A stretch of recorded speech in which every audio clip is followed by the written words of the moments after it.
So how do you teach a machine to see? I mean, really see? It's a simple question, right? But the answer is absolutely mind-bending. Today, we're not just going to talk about it. We're going to follow the story of our very own digital apprentice as it learns to make sense of the visual world from scratch. Think about it. When you look at a photo, you see friends, a sunset, maybe a dog chasing a ball. But a computer? It just sees a massive grid of numbers. That's it. Each number is just the color value of a single pixel. So the real question is, how on earth do we bridge that gap? How does it go from a spreadsheet of numbers to actually recognizing, hey, that's a dog? Well, the answer isn't to try and program a list of rules for every single object in the universe. That would be impossible. Instead, we do something much smarter. We make the computer a student. We give it a special kind of digital brain that's designed for exactly this task. So let's meet our digital apprentice, the Convolutional Neural Network, or as we'll call it, a CNN. All right, our apprentice is ready for its first day of school. But before we get into how it learns, let's just take a moment to really appreciate the incredible challenge it's up against. You see, the computer's entire world is just numbers. It doesn't see a car. It sees a block of pixel values that are kind of gray next to some that are kind of black. So our job, as the teacher, is to guide this apprentice to find the meaningful patterns, the lines, the curves, the textures that are hiding in plain sight within that giant sea of data. So how does our apprentice actually find those patterns? Well, for that, it needs a very particular kind of brain. So let's take a look inside the architecture of a CNN to see how it's actually built to learn.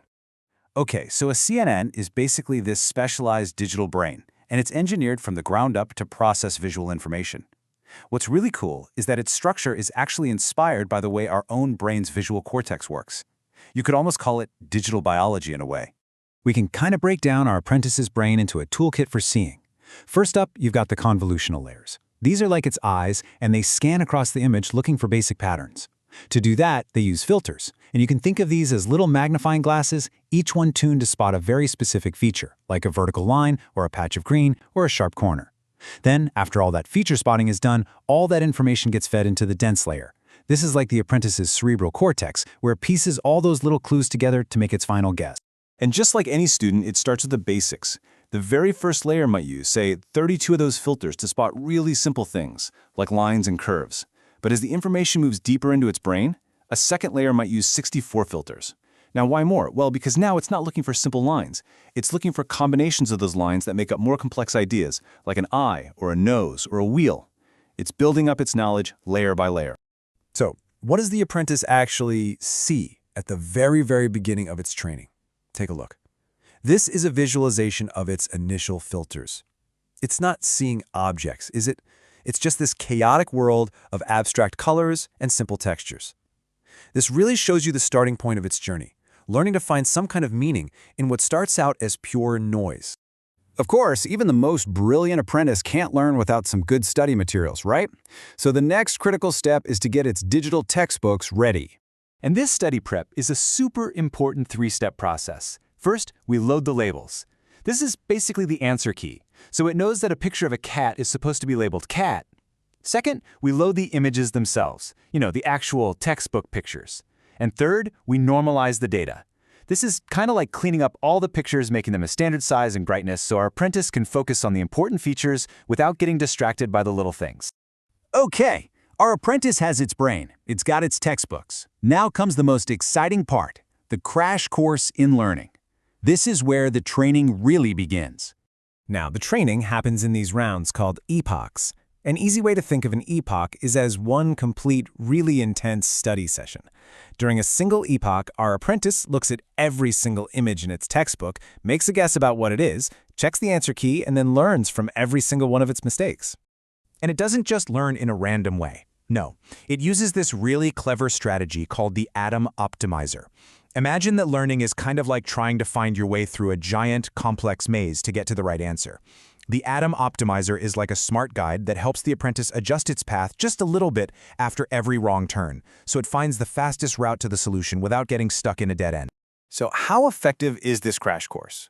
Well, after just 2 of those intense study sessions, only 2 epochs, our apprentice is already hitting 58.7% accuracy. That's kind of amazing.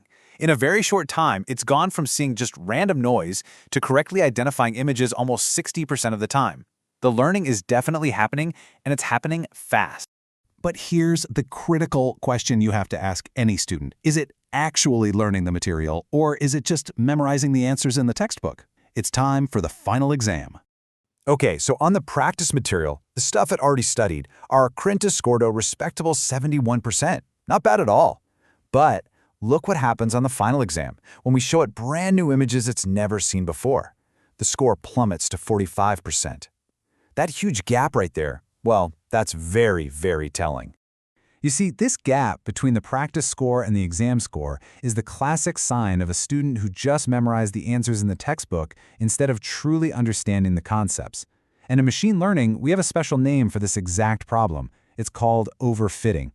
So our apprentice has passed its first test. It has successfully learned to see, which is an incredible achievement. It can find patterns in pixels, but its education is far from complete. It has clearly mastered the textbook, but it's still struggling when it's faced with the real world. And that leaves us with a really critical question. What's the next lesson our apprentice needs to learn to go from being just a good student to a true master?